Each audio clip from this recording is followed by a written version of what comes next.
मुझे देख रहे हैं MNS न्यूज लाइव पर। खबरों की शुरुआत करें इससे पहले एक नजर आज की हेडलाइंस पर।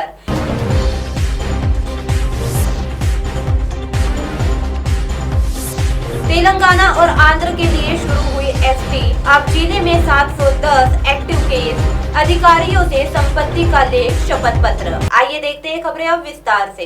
तेलंगाना और आंध्र के लिए शुरू हुई एसटी। यात्रियों की सुविधा में विस्तार करते हुए एसटी बस स्टैंड मैनेजमेंट ने अब तेलंगाना और आंध्र प्रदेश के लिए बसों की सेवा को वापस शुरू कर दिया है। एसटी बस मंगलवार को इन रूटों के लिए शुरू की गई।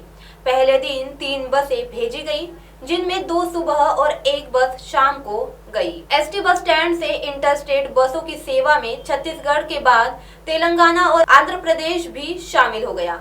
वहीं मध्य प्रदेश की यात्रा करने वाले यात्रियों को फिलहाल अभी और इंतजार करने की जरूरत है। लॉकडाउन और कड़े आदेश की वजह से एसटी बसों को मध्य प्रदेश में प्रवेश नहीं दिया जा रहा है।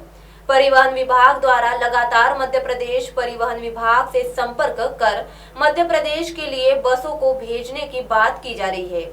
जल्द ही वहां पर भी निर्णय हो सकता है।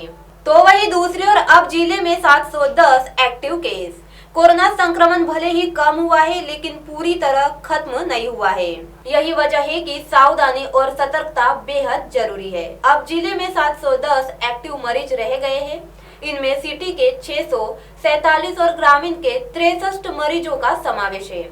इनमें से अधिकांश मरीज होम आइसोलेशन में उपचार ले रहे हैं।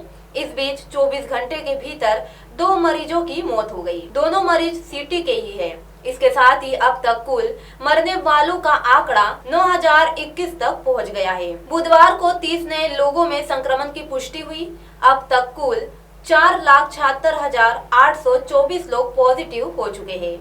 जिले में कुल 7,041 लोगों की जांच की गई। अब तक 30,05,523 लोगों की जांच हो चुकी है। तो वही तीसरी ओर अधिकारियों से संपत्ति का ले शपथ पत्र।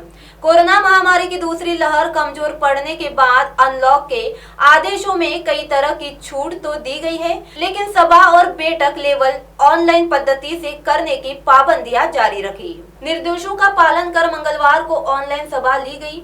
हालांकि सभी पार्षदों ने अलग अलग रहकर इसमें हिस्सा लिया, लेकिन पार्षदों में इस समय गंभीर चर्चा शुरू हो गई, जब विधि सभापति रहे पार्षद धर्मपाल मेश्राम ने नोटिस के माध्यम से एक प्रस्ताव सदन के समक्ष रखा।